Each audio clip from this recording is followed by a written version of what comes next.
এই মুহূর্তে সবথেকে গুরুত্বপূর্ণ খবর। দিল পিকে, আর তাই নিয়ে শোরগোল পড়ে গেছে গোটা রাজ্য রাজনীতিতে। হাতে আর মাত্র কয়েকদিন, তারপর লোকসভা নির্বাচন। নির্বাচিত হতে চলেছে দেশের নতুন প্রধানমন্ত্রী। তবে এবারের প্রধানমন্ত্রী পদে কে বসতে চলেছে? বর্তমান প্রধানমন্ত্রী নরেন্দ্র মোদী, নাকি রাহুল গান্ধী, নাকি বাংলার মুখ্যমন্ত্রী মমতা বন্দ্যোপাধ্যায়? আর তাই নিয়ে সরগরম রাজ্য রাজনীতিতে। আর তাই মতো লোকসভা ভোটের ফাইনাল ফলাফল জানিয়ে দিল প্রশান্ত কিশোর, যিনি জাতীয় রাজনীতিতে পিকে নামে পরিচিত। আজকে প্রধানমন্ত্রী এবং রাহুলের মধ্যে তুলনা করে পিকে জানান, দুজন সম্পূর্ণ আলাদা প্রেক্ষাপট থেকে জাতীয় রাজনীতিতে উঠে এসেছেন। মোদির কোন গুণটি তাকে অন্য নেতাদের তুলনায় রাজনীতিতে কয়েক কদম এগিয়ে রেখেছেন, সে কথা ব্যাখ্যা করে পিকে বলেন, ৪৫ বছরের রাজনৈতিক জীবনে মোদি প্রথম ১৫ বছর রাষ্ট্রীয় স্বয়ংসেবা সংঘে প্রচারক হিসাবে কাজ করেছেন। তারপর ১৫ বছর কাজ করেছেন বিজেপির সংগঠক হিসাবে। শেষ ১৫ বছর তিনি মুখ্যমন্ত্রী এবং প্রধানমন্ত্রী হিসাবে দায়িত্ব সামলেছেন। এই প্রসঙ্গে পিকে জানিয়েছেন, দেশের খুব কম নেতারাই মোদির মতো এত বিপুল অভিজ্ঞতা রয়েছে।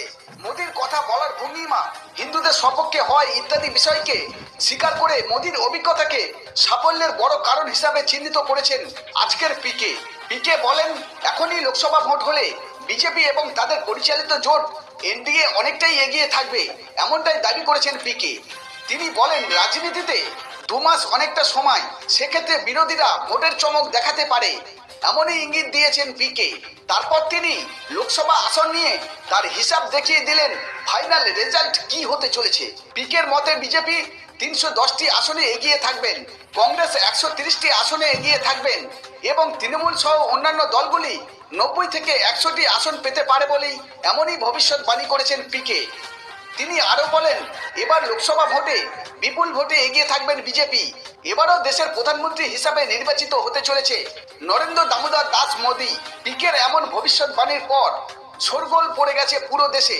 তবে এবারও রাহুল গান্ধীর প্রশংসা শোনা গেল পিকের গলায়। এই ভোট কুশলী প্রধানমন্ত্রী নরেন্দ্র মোদী ও রাহুল গান্ধীর ব্যক্তিত্ব তুল্যমূল্য বিচার করে শেষ পর্যন্ত মোদীকে এগিয়ে রাখলেন। পিকে বলেন, গত ১০ বছরে ৯০% নির্বাচনে হেরে গিয়েও রাহুল গান্ধী ভেঙে পড়েনি, তার মনোবল অটুট থেকেছেন, তিনি ইতিবাচক মনোভাব নিয়ে এগিয়ে যাচ্ছেন, এমনই রাহুল গান্ধীর প্রশংসা করেছেন পিকে। তো বন্ধুরা, পিকের এই ভবিষ্যৎবাণী আরো ৩০০+ আসনে বিজেপি জয়লাভ করতে চলেছে এবং আবারও দেশবাসী প্রধানমন্ত্রী হিসাবে নরেন্দ্র মোদীকেই পেতে চলেছেন। তো বন্ধুরা, পিকের এই এমন ভবিষ্যৎবাণী সম্পর্কে আপনাদের মতামত অবশ্যই কমেন্ট বক্সে কমেন্ট করে জানাবেন। আপনারা ভালো থাকুন, সুস্থ থাকুন।